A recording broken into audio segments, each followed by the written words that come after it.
जय हिंद बच्चों, भाईजान की केमिस्ट्री क्लास में आपका स्वागत है। मैं हूं आपका प्यारा भाईजान, जो आपकी यहां पर केमिस्ट्री रिलेटेड हर प्रॉब्लम सॉल्व करने की कोशिश करता हूं। ठीक है।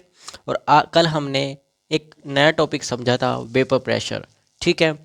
और उसके साथ साथ हम आज रोल्स लॉ भी पढ़ेंगे। ठीक है। पहले हम समझेंगे, थोड़ा रिवीजन करेंगे कि हमने कल वेपर प्रेशर के बारे में क्या पढ़ा था। साथ के साथ मैंने कल आपको रोल्स लॉ के बारे में भी बताया था। कल मैंने रोल्स लॉ के बारे में भी बताया था। ठीक है। लेकिन थोड़ा ओवरव्यू दिया था, पूरा कंप्लीट नहीं बताया था। आज मैं रोल्स लॉ के बारे में भी बताऊंगा और उसके ऊपर एक न्यूमेरिकल भी करेंगे। ठीक है। और साथ ही साथ हम आज आइडियल सॉल्यूशन के बारे में भी पढ़ेंगे। ठीक है। और पहले वेपर प्रेशर को समझेंगे, फिर रोल्स लॉ करेंगे, फिर आइडियल सॉल्यूशन की तरफ चलेंगे। ठीक है। तो चलिए शुरू करते हैं। ठीक है। देखिए, वेपर प्रेशर होता क्या है? जब कोई लिक्विड होता है, जब कोई लिक्विड खुले में रखा हो। ठीक है। मान के चलिए ये कोई लिक्विड है, ये खुले में रखा हुआ है, क्लोज्ड नहीं है अभी, ये खुले में रखा हुआ है। ठीक है।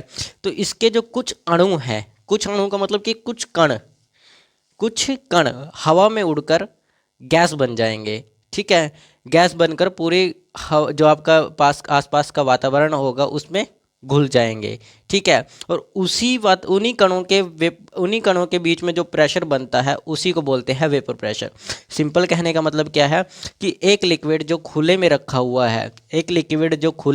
हुआ है, उसके कुछ अणु उड़कर हवा में मिल जाते हैं और उसी प्रेशर को हम, जो प्रेशर वो कण बनाते हैं, उसी प्रेशर को हम वेपर प्रेशर बोलते हैं। ठीक है। देखो, लिक्विड के कणों का ऊपर भागना वेपर प्रेशर कहलाता है। जो प्रेशर वहाँ से क्रिएट होता है उसी को बोलते हैं हम वेपर प्रेशर, कणों से हुआ। और मैंने कल इसका डेली लाइफ एग्जांपल भी बताया था। डेली लाइफ एग्जांपल क्या है? डेली लाइफ एग्जांपल मैंने आपको बताया था परफ्यूम आजकल हर कोई यूज़ करता है। ठीक है।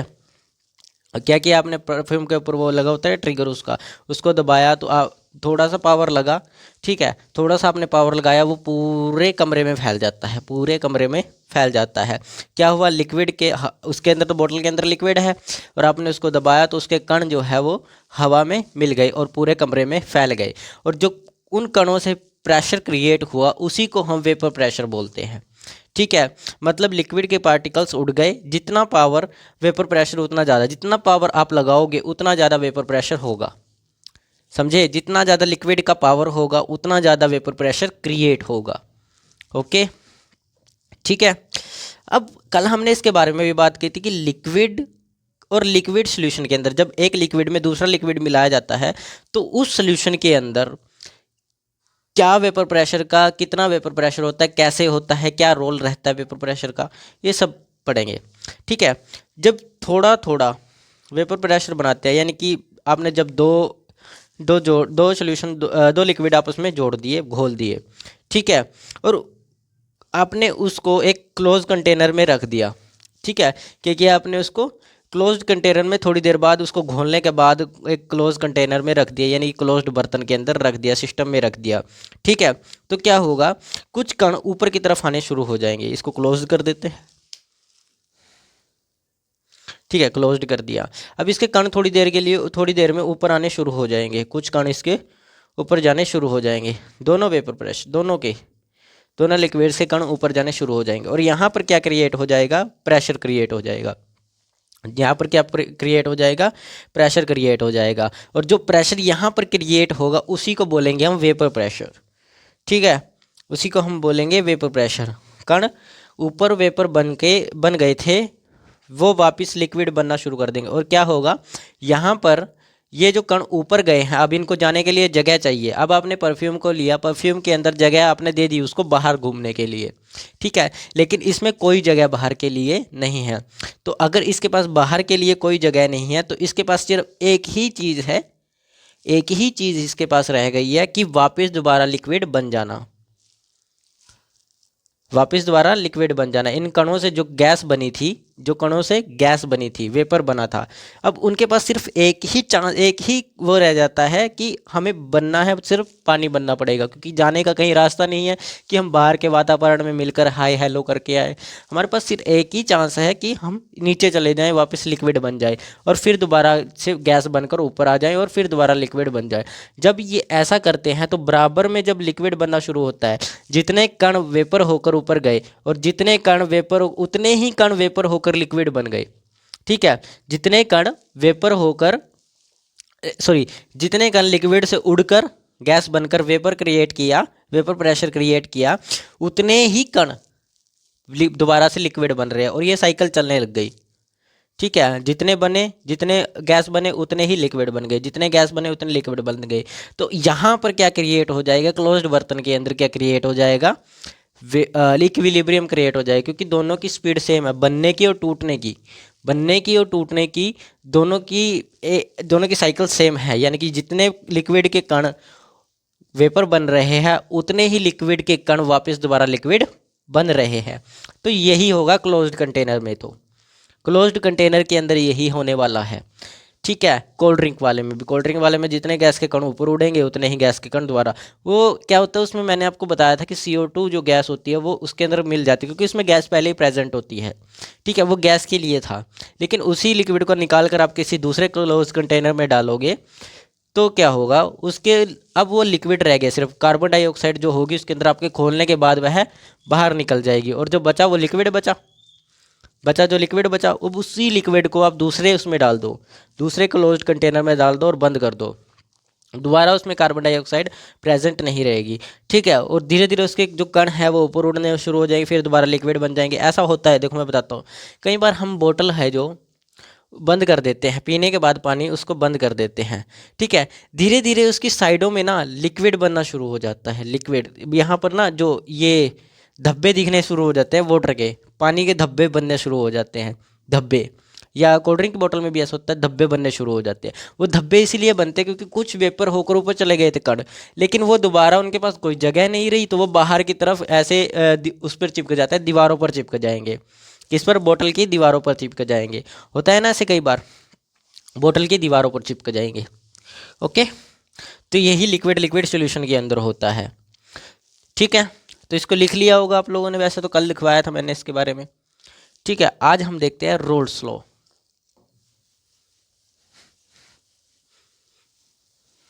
ये समझ आया? देखो समझना आसान है, ठीक है, समझना ज़रूरी है। मैंने कल भी वेपर प्रेशर के बारे में बताया था, आज भी बताया था। ठीक है, आज भी बता रहा हूँ, और आज हम रोल्स लॉ भी करेंगे, और उसके साथ साथ हम उसका एक टॉपिक जो रोल्स लॉ का ही होता है, दो होते हैं, एक आइडियल होता है, एक नॉन आइडियल होता है। लेकिन हम किसको समझेंगे आज, सिर्फ आइडियल सॉल्यूशन को, और उसका एक एग्जांपल समझेंगे कि एग्जांपल में ऐसा क्यों होता है और यही इसका एग्जांपल क्यों होता है, ये भी समझेंगे उसके बारे में। ठीक है, क्योंकि यहाँ पर मैं आपको क्या देता हूँ, एकदम लो लेवल तक का नॉलेज देता हूँ केमिस्ट्री का।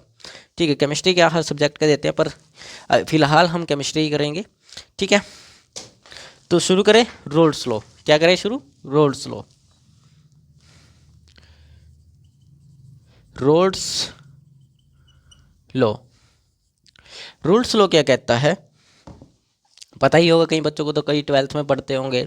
ठीक है, उनको तो पता ही होगा, नेट JEE में थोड़ा बहुत तो पढ़ा ही होगा। रोल्स लॉ क्या कहता है कि किसी सॉल्यूशन का वेपर प्रेशर उसके मोल फ्रैक्शन पर डिपेंड करता है।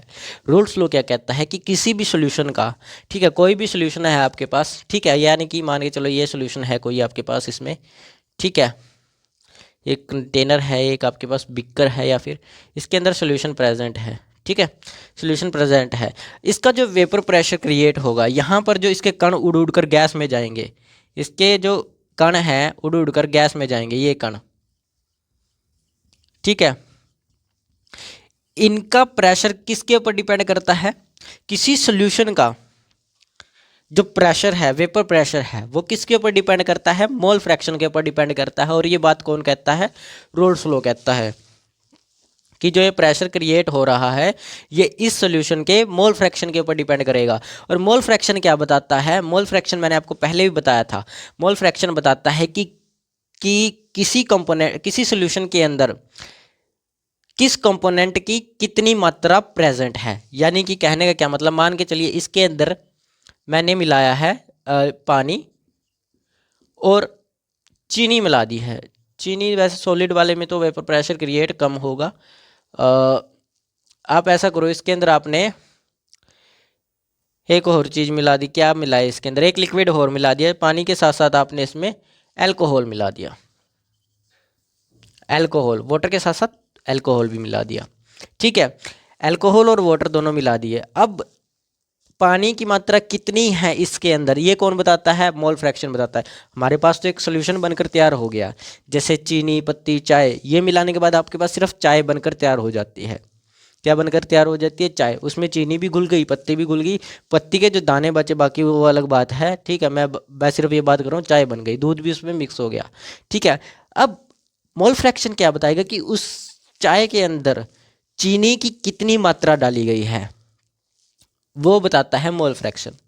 यानी कि हर एक कंपोनेंट की, सॉल्यूशन के अंदर हर एक कंपोनेंट की मात्रा कितनी है, कितना डाला गया है, कितनी प्रेजेंट, कितनी क्वांटिटी है उसके अंदर। ठीक है, सॉल्यूशन के अंदर, तो उसी कंपोनेंट की वो बताता है कि क्वांटिटी कितनी है, कितना डाला गया है, कैसे है। ये कंपोनेंट के बारे में कौन बताता है, मोल फ्रैक्शन बताता है। यानी कि कहने का क्या मतलब है, किसी सॉल्यूशन का वेपर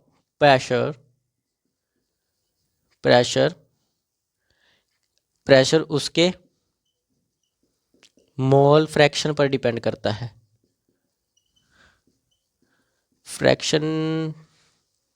मोल फ्रैक्शन को हिंदी में बोलते हैं अंश पर डिपेंड करता है। Depend on mole fraction, the vapour pressure is depend on mole fraction. Okay, तो इतना समझ आया, किसके ऊपर डिपेंड करेगा, मोल फ्रैक्शन के ऊपर डिपेंड करता है भी लिखें, ये लो, डिपेंड करता है। ठीक है, यानी कि इसका सीधा सीधा कहने का मतलब क्या होता है, रोल्स लॉ का सीधा सीधा कहने का मतलब ये होता है कि जितना ज़्यादा मोल फ्रैक्शन होगा किसी सॉल्यूशन का, किसी लिक्विड का, जितना ज़्यादा मोल फ्रैक्शन होगा उतना ज़्यादा वेपर प्रेशर क्रिएट होगा, उतना ज़्यादा वेपर प्रेशर बनेगा।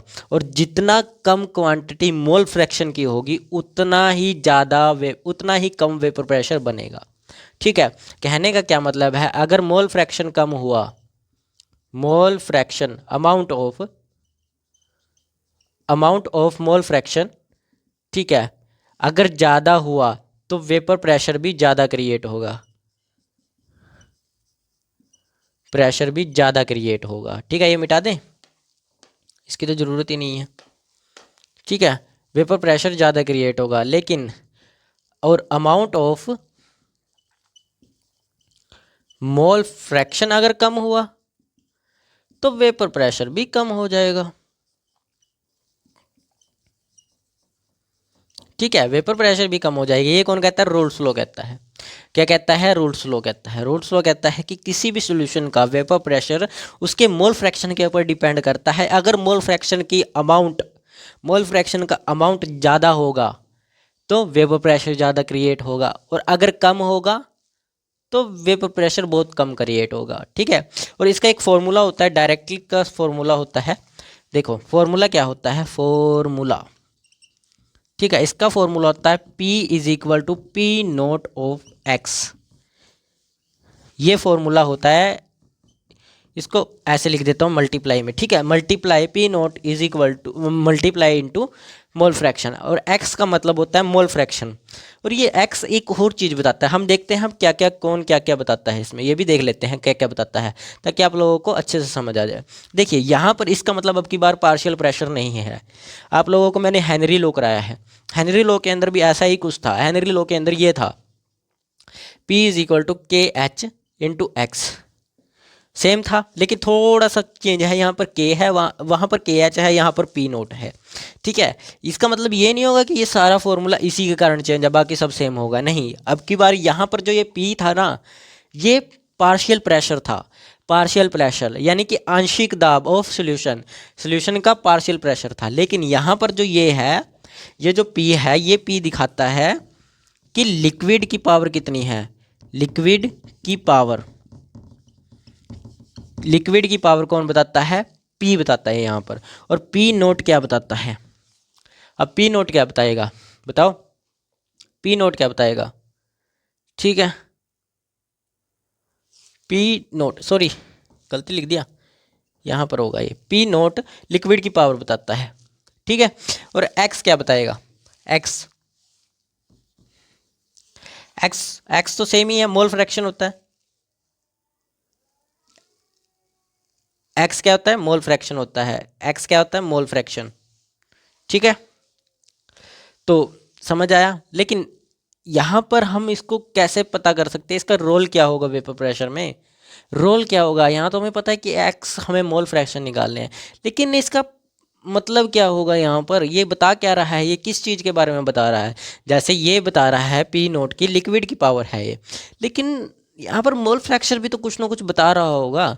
मोल फ्रैक्शन क्या बताता है कि लिक्विड की क्वांटिटी इन सॉल्यूशन, लिक्विड की क्वांटिटी कितनी है सॉल्यूशन के अंदर, ये बताता है एक्स। और मैं यही बात मोल फ्रैक्शन का कहना है कि किसी सॉल्यूशन के अंदर किसी एक कंपोनेंट की कितनी मात्रा है, ये कौन बताता है, मोल फ्रैक्शन बताता है। सिंपल सी बात है, तो यही बताएगा ना कि लिक्विड कितना प्रेजेंट है सॉल्यूशन के अंदर, सॉल्यूशन के अंदर लिक्विड कितना प्रेजेंट है। लिक्विड इन सॉल्यूशन, ये कौन बताता है, एक्स बताता है, मोल फ्रैक्शन। तो सीधा सा आंसर है इसका ये फॉर्मूला क्रिएट हो जाता है यहाँ से एक, ये फॉर्मूला इसका याद रखना है। और आसान बात है याद रखना, कोई बड़ी बात भी नहीं है, याद रखना आसान है यार। ठीक है, और अब ये दोनों मिल जाएंगे ना, ये पार्शियल प्रेशर नहीं है, पार्शियल प्रेशर नहीं है, ये अंतिम प्रेशर है। इसको अंतिम फाइनल प्रेशर बोलेंगे, क्या बोलेंगे, फाइनल प्रेशर। अब ये पार्शियल प्रेशर नहीं है, ये अंतिम प्रेशर है। अंतिम प्रेशर ये दोनों मिलकर बताते हैं, ये दोनों मिलकर ये प्रेशर निकालते हैं। समझ आया, ये दोनों मिलकर प्रेशर निकालते हैं, फाइनल प्रेशर निकालते हैं। ठीक है, क्या निकालते हैं, फाइनल प्रेशर निकालते हैं। ठीक है, अब क्या होगा जब दोनों लिक्विड, अब मेरी बात ध्यान से सुनना, अब हम इसका पता कैसे करेंगे कि ये कहाँ यूज़ होगा, कहाँ। हम मान तो लिया, हमने पढ़ लिया कि मोल फ्रैक्शन क्या होता है, रोल्स लॉ हमने पढ़ लिया। रोल्स लॉ कहता है कि सॉल्यूशन का जो वेपर प्रेशर है वो मोल फ्रैक्शन के ऊपर डिपेंड करता है। अब ये मोल फ्रैक्शन, रोल्स लॉ, ये हमें कब यूज़ करना है और कहाँ यूज़ करना है। अब बच्चों को यही नहीं पता होता कहाँ यूज़ करना है कहाँ नहीं करना है, उठाते हैं कहीं भी भर देते हैं, कहते हैं इसके अंदर भी रोल्स लॉ यूज़ होगा। और कहीं कहीं मूर्ख बच्चे क्या होते हैं, मूर्ख बच्चे सोचते हैं कि यार हम भी मूर्ख ही थे, हम भी पढ़ने में कौन सा ठीक ठाक थे। तो जब भी हमें कोई फॉर्मूला याद करो, क्योंकि केमिस्ट्री जो है एक तरह से ना अलग लेवल की होती है। आप लोग जब भी 11th क्लास, जैसे 10th क्लास में कोई बच्चा होता है, अब हम सरकारी स्कूल से पढ़े हुए हैं, सरकारी स्कूल में क्या है, हिंदी मीडियम होता है, सब कुछ सारा हिंदी मीडियम है। ठीक है, अब हिंदी मीडियम सब कुछ है, बस इंग्लिश ही होती है एक इंग्लिश में। ठीक है, बाकी सब हिंदी मीडियम होता है। अब आगे कोई बच्चा 11th में जब जाता है तो उसको इंग्लिश मीडियम में, अब साइंस लेगा कोई बच्चा तो इंग्लिश मीडियम में मिलती है। ठीक है, हाँ हिस्ट्री वगैरह, हिस्ट्री पॉलिटी वगैरह हिंदी में भी मिल जाती है, इंग्लिश में भी। लेकिन मुझे हिस्ट्री वगैरह को उसका नहीं पता इतना खास कि हिंदी में मिलती है कि इंग्लिश में मिलती है, ये नहीं पता। लेकिन इसका मुझे पता है कि केमिस्ट्री, फिजिक्स, मैथ्स ये आपको इंग्लिश में मिलेंगे 11th क्लास के अंदर। जब भी आप नॉन मेडिकल साइंस के अंदर जाओगे, साइंस में चाहे बायोलॉजी लो आप, चाहे मैथ्स लो, यानी कि सारे के सारे इंग्लिश में होते हैं। बाकी साइंस पूरी इंग्लिश में होती है, चाहे आप नॉन मेडिकल ले चाहे मेडिकल ले। ठीक है, तो जब जाता है ना कोई बच्चा, वो उसका ना माइंड एकदम हिंदी मीडियम से निकला, अब इंग्लिश मीडियम में, जो इंग्लिश मीडियम में पढ़े उनको कोई दिक्कत नहीं, उन्होंने स्टार्टिंग से साइंस पढ़ी है इंग्लिश मीडियम में, हमने हिंदी मीडियम में पढ़ी, और वो भी पढ़ी ही कहाँ, हमने 9th-10th में भी नहीं पढ़ी इतनी खास। ठीक है, तो जैसे ही गए हमें पता नहीं चला क्या करना है क्या नहीं, हर फॉर्मूला बस रट्टा मार लिया, थोड़े दिनों में भूल गए। ठीक है, केमिस्ट्री में हमें भी बहुत दिक्कत हुई, 12th में भी बहुत दिक्कत हुई। ठीक है, तो 12th में जब भी हम गए हमें थोड़ा सीरियस होना पड़ा। ठीक है, 12th में क्या होता है, हम जब भी, जैसे ये रोल्स लॉ है, हमें रोल्स लॉ तक नहीं आता था उस टाइम पे। रोल्स लॉ है तो हमें पता था, हमें लगता था कि जो लास्ट की लाइन होगी ना उसमें बोलेंगे कि रोल्स लॉ निकालो, हमें यही लगता था। लास्ट में लिखा होगा रोल्स लॉ, या कहीं ना कहीं बीच में होगा, हमें पता चल जाएगा कि इसके अंदर रोल्स लॉ लगेगा, हम ये सोचते थे। लेकिन ऐसा नहीं होता, हमें फिर पता चला जब क्वेश्चन चैट, जब पेपर आता था हाथ में, तो रोल्स लॉ तो इसमें कहीं भी नहीं है, या फिर हेनरी लॉ तो इसमें कहीं भी नहीं लिखा, हेनरी लॉ लगाओ, ये सब इसमें कुछ नहीं लिखा होता। तो हम कई बार हो जाता था ऐसे, तो कई बार किसी से देख कर लिया, या आप खुद थोड़ा बहुत आता है वो लिख लिया, ठीक है, तो ऐसे होता था। और आज भी ऐसे बच्चे कहीं सोचते हैं कि यार लास्ट में रोड स्लो लिखा है, यार रोड स्लो लगेगा इसमें, ये लिखा है। ऐसा नहीं होता, भी लिख कर देगा वो आपको कि कौन सा लगाना है। तो इसीलिए पता होना चाहिए कि कब कौन सा सोल्यूशन, कब कौन सा फॉर्मूला यूज़ होगा, ये आपको पता होना चाहिए। ठीक है, ये प्रॉब्लम बहुत ज़्यादा बच्चों में होती है कि उनको लगता है यार हमें ना एग्ज़ाम वाला लिख कर देगा कि इसमें क्या लगेगा, कहाँ पर लगेगा ये फॉर्मूला, कहाँ पर नहीं लगेगा, कहाँ पर इस लॉ का यूज़ होगा, कहाँ पर नहीं होगा, ये लिख कर देगा वो। ऐसा नहीं है। हिस्ट्री में बोला जाता है कि नेपोलियन कौन था, ठीक है, हिटलर कौन था, ठीक है, सिंधु घाटी सभ्यता के बारे में इतने वर्ड्स की टिप्पणी करें, ठीक है, और अशोक कौन था, चंद्रगुप्त ने सेल्यूकस निकेटर को कैसे हराया, ठीक है, और चाणक्य कौन था, चाणक्य कैसा इंसान था, ये यार ये सब चीज़ें ही उसमें पूछी जाती है हिस्ट्री पॉलिटी में, ठीक है, हिस्ट्री में। लेकिन आपको इसमें नहीं पूछे, बोलेगा कि यार सीधा रोल स्लो बताओ क्या होता है। उसमें रोल स्लो में क्या, ये क्वेश्चन दे दिया, उसका एक न्यूमेरिकल दे दिया, उसमें लिख दिया कि यार इसमें ये होगा, ठीक है, और आपको बोल दिया निकालने के लिए, तो उसमें थोड़ी ना लिख के देगा भी रोल स्लो लगाओ और आंसर निकालो। न्यूमेरिकल देगा, चलो मान के चलो आपको कंसेप्चुअल पूछ लिया, इसमें 12th क्लास में कंसेप्चुअल पूछ लिया, फिर रोल स्लो क्या होता है, रोल स्लो आप लिख दोगे, कोई दिक्कत नहीं। लेकिन वहीं अगर न्यूमेरिकल दे दे तो न्यूमेरिकल में पता ही नहीं कुछ भी क्या करना है। तो पता होना चाहिए क्या करना है। तो क्या करना होता है कि रोल ये कहाँ पर लगेगा, ये बात भी जान लो, ठीक है, ये बात भी जाननी जरूरी है कि कौन सा लो कहाँ पर लगता है। और मैं हर लो के बारे में बताता हूँ कि ये लो कहाँ लगेगा, ठीक है। देखो ये लो जो है, इस लो का यूज़ जो होगा वो होगा जब कभी दो लिक्विड वोलेटाइल हो जाए, यानी कि आपस में एक दूसरे से मिल जाए, ठीक है। आपस में जब भी दो लिक्विड्स आपस में मिलेंगे, या आपको क्वेश्चन बोला गया कि ये और ये लिक्विड मिलकर इतना इतना वॉल्यूम क्रिएट करते हैं, या इतना ग्राम सॉल्यूशन बनाते हैं, तब आपको रूल स्लो यूज़ करना है, ठीक है। तब आपको रूल स्लो यूज़ करना है कि जब दो लिक्विड मिलकर एक वोलेटाइल सॉल्यूशन बना दे, क्या बना दे, वोलेटाइल हो जाए, ठीक है, लिक्विड वोलेटाइल हो जाए, या मिलकर वोलेटाइल सॉल्यूशन बना दे, वोलेटाइल हो जाए, ठीक है, वोलेटाइल हो जाए। ये जब भी आपके पास क्वेश्चन में दो लिक्विड्स दिए हैं, और नीचे देख लेना बस उसमें कि आपको अंतिम प्रेशर निकालने के लिए बोला गया है या क्या बोला गया, बस उसमें लगा दो फिर, ठीक है ना, सीधा डायरेक्टली लग जाएगा फिर तो। और वहीं पर अगर बोला गया पार्शियल प्रेशर निकालो, यानी कि आंशिक दबाव निकालो, तो आंशिक दबाव के लिए ये हेनरी लॉ यूज़ कर लो, ठीक है ना। लेकिन हेनरी लॉ अलग तरीके से यूज़ होगा, कहाँ पर यूज़ होगा मैं बता चुका हूँ हेनरी लॉ के बारे में, ठीक है। तो ये सब चीज़ें पता होनी चाहिए आप लोगों को, ये कॉमन चीज़ होती है ना, कई बार हमें समझ नहीं आता कहाँ लगाना है कहाँ नहीं। और जब सोल्यूशन आइडियल हो, क्या हो, सोल्यूशन आइडियल हो, जब सोल्यूशन आइडियल हो, अभी बताऊंगा आइडियल सोल्यूशन के बारे में भी बात करेंगे, चिंता मत करो, आइडियल सोल्यूशन भी करेंगे, ठीक है। जब कोई स्ट्रोंग अट्रैक्शन की बात ना की गई हो, ना रिपल्शन की बात की गई हो, ना स्ट्रोंग अट्रैक्शन की बात की गई हो, ना रिपल्शन की बात। अट्रैक्शन का मतलब एक दूसरे को अपनी तरफ अट्रैक्ट करना, ठीक है। क्योंकि यार अट्रैक्ट कौन करेगा, अट्रैक्ट वो करेंगे जब एक मॉलिक्यूल्स दूसरे मॉलिक्यूल्स के साथ आपस में एक दूसरे से नेचर में मिलते होंगे, अट्रैक्ट वो करेंगे एक दूसरे को। लेकिन यहाँ पर लिक्विड्स की बात है कि लिक्विड को लिक्विड में मिलाया जाएगा, ठीक है। और यहाँ पर वेपर हो रहा है, प्रेशर यानी कि गैस में कन्वर्ट हो रहा है, और गैस में कन्वर्ट हो रहा है एक चीज़ और हो रही है, एक चीज़ हो रही है इक्विलिब्रियम। जब ये क्लोज्ड कंटेनर है, यहाँ से वेपर होके गए, यहाँ पर कण आए वेपर होके इस लिक्विड के, ठीक है, वो वापस लिक्विड बन रहे हैं, और जितने वेपर हो रहे हैं उतनी लिक्विड बन रहे हैं, जितने वेपर हो रहे हैं उतने लिक्विड बन रहे हैं, तो यहाँ पर इक्विलिब्रियम बन जाएगा। ये क्वेश्चन भी आता है, ये कंसेप्चुअल होता है, ठीक है। तो वही चीज आ जाएगी कि जहां पर स्ट्रोंग अट्रैक्शन या रिपल्शन की कोई बात ना की गई हो, वहां पर आप रोल्स लॉ का यूज कर सकते हो, वहां पर आप रोल्स लॉ का यूज कर सकते हो, लिख लो, ठीक है। और एक खास बात है, एक खास बात नोट करके लिख लो, क्या था वो, सॉलिड सोल्यूट के अंदर सॉलिड सोल्यूट है या फिर नॉन वोलेटाइल सोल्यूशन है, ठीक है। एक तो सॉलिड सोल्यूट और एक नॉन वोलेटाइल सोल्यूट, ठीक है, एक सॉलिड सोल्यूट और एक non volatile solute.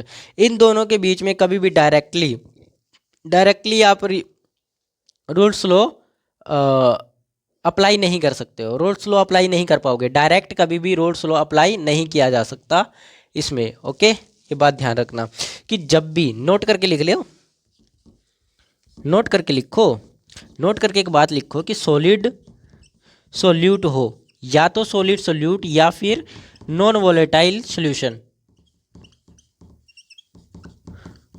Non volatile हो, ठीक है। वहां पर कभी भी आप करोगे जरूर यूज, इनडायरेक्टली कर सकते हो लेकिन डायरेक्टली कभी यूज नहीं कर पाओगे, डायरेक्टली यूज नहीं कर सकते।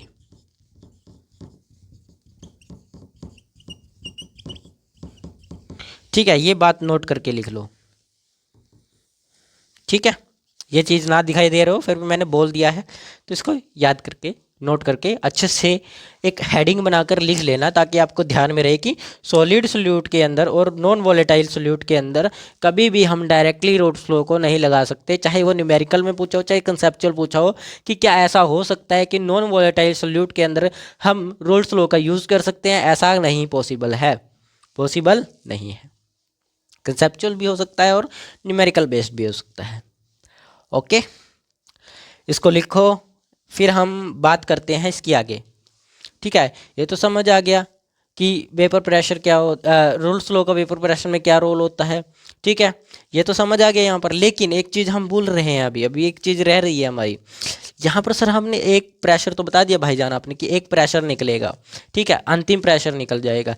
अगर हमें बोला जाए कि पी टोटल प्रेशर टोटल, यानी कि टोटल कितना प्रेशर बना है वो निकालना है, तो क्या करोगे? उसके लिए भी तो एक फॉर्मूला होता है, और ज़्यादातर क्वेश्चन पी टोटल पर आते हैं, प्रेशर टोटल प्रेशर के ऊपर ज़्यादा क्वेश्चन आते हैं, ज़्यादा क्वेश्चन टोटल प्रेशर के ऊपर आते हैं, क्योंकि इसके बारे में बहुत कम पूछेगा वो। ठीक है, चाहे 12th क्लास का एग्ज़ाम हो, 12th क्लास में तो वैसे रूल्स लॉ को सीधा डायरेक्टली पूछा जाता है कि रूल्स लॉ के बारे में लिखिए या रूल्स लॉ को बताइए, डिफाइन रूल्स लॉ ये लिखा होता है उनमें, इंग्लिश में होगा ना तो डिफाइन रूल्स लॉ ऐसा कुछ लिखा होगा। ठीक है, लिख लिया। अब बात करते हैं टोटल के ऊपर, इधर बता देते हैं, क्या बताएं? टोटल प्रेशर, टोटल प्रेशर नहीं वेपर प्रेशर। ठीक है, टोटल वेपर प्रेशर, ठीक है, vapour pressure. Total vapour pressure कैसे निकालोगे आप लोग, कैसे निकालोगे? ठीक है, आपको पता है टोटल प्रेशर कैसे निकलेगा? टोटल प्रेशर निकलेगा अगर दो लिक्विड दिए गए हैं, दो लिक्विड अगर दिए गए हैं, दो लिक्विड की बात की है हमने। ठीक है, अगर दो लिक्विड दिए गए हैं तो टोटल प्रेशर कैसे निकालते हो आप लोग? प्रेशर कैसे निकालोगे? मान के चलो किसी एक का P1 है और एक P2 है, एक का प्रेशर नंबर 1 है, एक का प्रेशर नंबर 2 है, तो दोनों प्रेशर को जोड़ दो, अपने आप आ जाएगा आपके पास P टोटल। क्या आ जाएगा? P टोटल आ जाएगा। P टोटल क्या निकल आएगा? P1 प्लस P2, ये निकल आएगा प्रेशर दोनों का। लेकिन अब दो सोल्यूशन अलग अलग हैं, एक कंटेनर में अलग सोल्यूशन है, एक कंटेनर में अलग सोल्यूशन है। ठीक है, मैं अलग अलग सोल्यूशंस की बात कर रहा हूँ, एक की नहीं कर रहा। कभी दो कंटेनर की बात आ जाए तो उसमें आप पी टोटल कैसे निकालोगे ये मैं आप समझाना चाह रहा हूँ, अच्छे से समझो। ठीक है, समझ आया? ये तो प्रेशर की बात हुई, ठीक है, ये तो सिर्फ प्रेशर की बात हुई, लेकिन इसमें रूल्स लॉ का क्या फॉलो होगा? रूल्स लॉ को भी लगा लो भाई, रूल्स लॉ को भी देख लेते हैं क्या होगा। रूल्स लॉ, ठीक है, इसके अंदर पुट कर दो। अब यहाँ से P1 है, यहाँ से P1 है, अगर हम इसको P1 बोल दें और इसको भी P1 होगा, फिर तो ये P नोट भी P1 होगा और ये भी 1 हो जाएगा, क्योंकि हमने P1 की बात की है। तो P1 की जगह पर हम क्या लिख सकते हैं? ये लिख सकते हैं, P1 की जगह पर हम ये लिख सकते हैं, क्योंकि एक लिक्विड का वेपर प्रेशर यहाँ से निकलेगा, अंतिम प्रेशर यहाँ से निकलेगा, एक सोल्यूशन का अंतिम प्रेशर यहाँ से निकलने वाला है। तो हमें दो सोल्यूशन के वेपर प्रेशर निकालने हैं, चाहे 3 हो चाहे 4 हो, मर्जी आपकी है, जितने मर्जी हो सकते हैं उसमें। वैसे डबल से ज़्यादा नहीं पूछा जाता, 3 भी पूछ सकता है, ये नेट JEE में थोड़ा बड़ा बनाने के लिए क्वेश्चन को पूछा जा सकता है, लेकिन थोड़ा यानी ये हार्ड बनाने के लिए पूछा जा सकता है। देखो, अगर हमारे पास ये है, यहाँ पर ये है, तो हम इसकी जगह पर ये नहीं रख सकते क्या? रख दो, क्या दिक्कत है? P टोटल तो सेम आएगा, P1 की जगह हम लिख सकते हैं P note 1 x1 plus of, okay, I am right? Yes. अब वही चीज़ हमें P2 भी निकालना है, तो P2 भी हम यहाँ से डायरेक्टली नहीं रख सकते क्या? P2 रख दो, तो यहाँ पर भी आ जाएगा P02 plus of into X2। तो ये P टोटल वेपर प्रेशर निकालने के लिए आ गया रूल्स लॉ के अकॉर्डिंग रो। ठीक है, रूल्स लॉ के अकॉर्डिंग एक लॉ हमारे पास, एक फॉर्मूला क्रिएट हो गया कि हम ये बोल सकते हैं। और पेपर में आपके बुक्स में लिखा भी होगा, एनसीईआरटी में मिलता है ये फॉर्मूला, एनसीईआरटी में ये भी होता है, ये भी मिलेगा। ये सिर्फ सिंगल सोल्यूशन का वेपर प्रेशर निकालने के लिए है कि अंतिम वेपर प्रेशर क्या बनेगा। ठीक है, लेकिन ये दो का एक के निकालने के लिए, कहीं कितने भी मिला लो यार, 2 या 3 4 आगे भी कर सकते हो, P3 P4 3 का निकालने के लिए। ठीक है, टोटल बोला गया ना, 2 थोड़ी ना उसमें बोला गया है, टोटल बोला गया है। हमने 2 मान लिया तो अलग बात है। ठीक है, अब इसका ग्राफ भी देखना है, अभी चिंता मत करो, ग्राफ भी देखेंगे। ये लिख लिया, चलो लिख लिया होगा। अब ग्राफ की बात करते हैं। ठीक है, इसका एक ग्राफ बनता है, मैं आपको ग्राफ बना ही देता हूँ, वैसे मेरी ड्राइंग अच्छी नहीं है। ठीक है, यहाँ पर आ गया और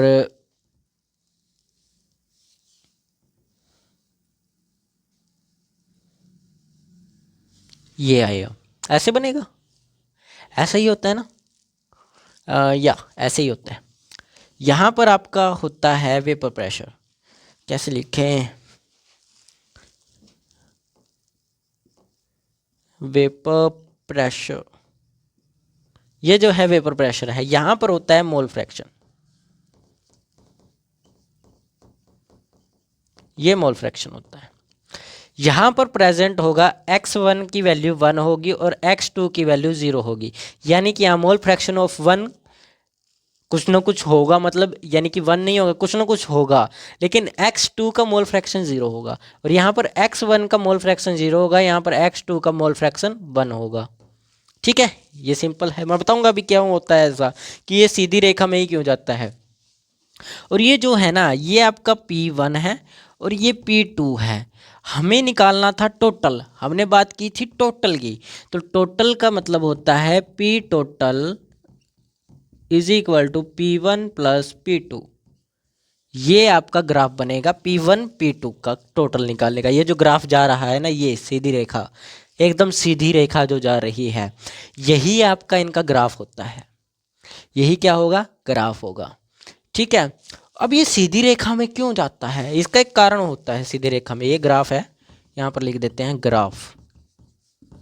ठीक है, ग्राफ, इसका एक कारण है सीधी रेखा में जाने का। ठीक है, इसका कारण क्या होगा, इसका कारण होगा, हाँ, कहने का क्या मतलब है, जब भी आपने एक बार अपने पढ़ा होगा कि मोल फ्रैक्शन जो है वो सीधी रेखा में जाता है, मोल फ्रैक्शन जो है वो सीधी रेखा में जाता है। सर इसका मोल फ्रैक्शन से क्या रिलेशन, भाईजान इसका मोल फ्रैक्शन से रिलेशन क्या होगा, आपने बता तो दिया मोल फ्रैक्शन सीधी रेखा में जाता है, तो लेकिन इसका क्या रोल होगा उसके साथ, इसका इसको मैं इसलिए कह रहा हूँ क्योंकि जो मोल फ्रैक्शन है यानी कि वेपर प्रेशर है, वो मोल फ्रैक्शन के ऊपर डिपेंड करता है।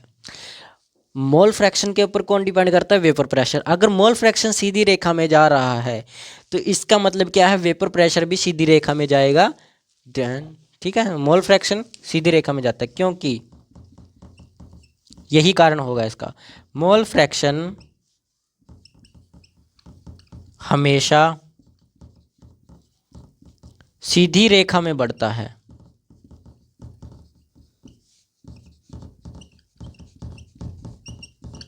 ठीक है, मोल फ्रैक्शन हमेशा सीधी रेखा में बढ़ता है। ठीक है, इसीलिए क्या होता है, वेपर प्रेशर का भी जो ग्राफ है वो सीधी रेखा में जाता है, यही कारण हो सकता है इसका। ठीक है, ओके डन, लिखो इसको, फिर हम आगे चलते हैं, ये सारा लिख लो, फिर हम अगले टॉपिक के ऊपर बात करते हैं।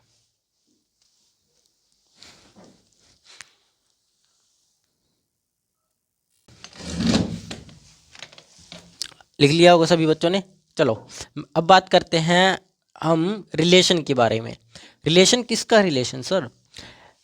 वेपर प्रेशर और रोल्स लॉ के और हेनरी लॉ के बीच में एक रिलेशन देखते हैं। ठीक है, होता है इनके बीच में एक रिलेशन, यानी कि दोनों के फॉर्मूलाज को मिलाकर एक फार्मूला क्रिएट होता है। तो वो रिलेशन क्या कहता है ये भी देखना है अब। ठीक है, ठीक है, क्या होता है relation between Raoult's and Henry law?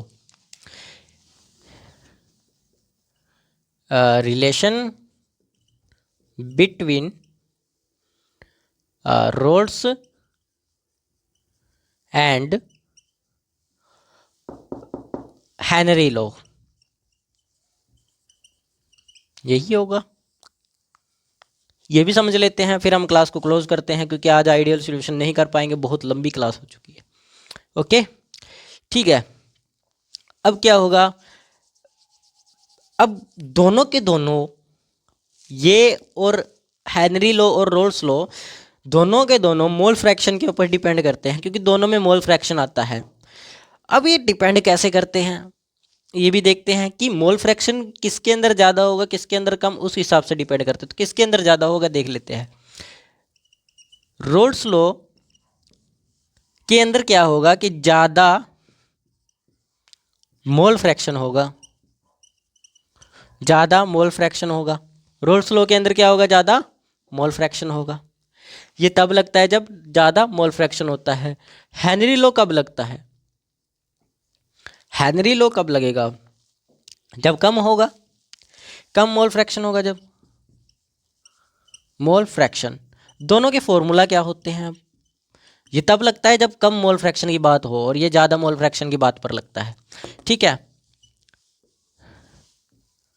अब देखते हैं हम, इन दोनों का एक फॉर्मूला होता है। रोल्स का क्या फॉर्मूला होता है, रोल्स लॉ का फॉर्मूला है, अभी लिखवा कर हटे हैं हम, पी नोट एक्स।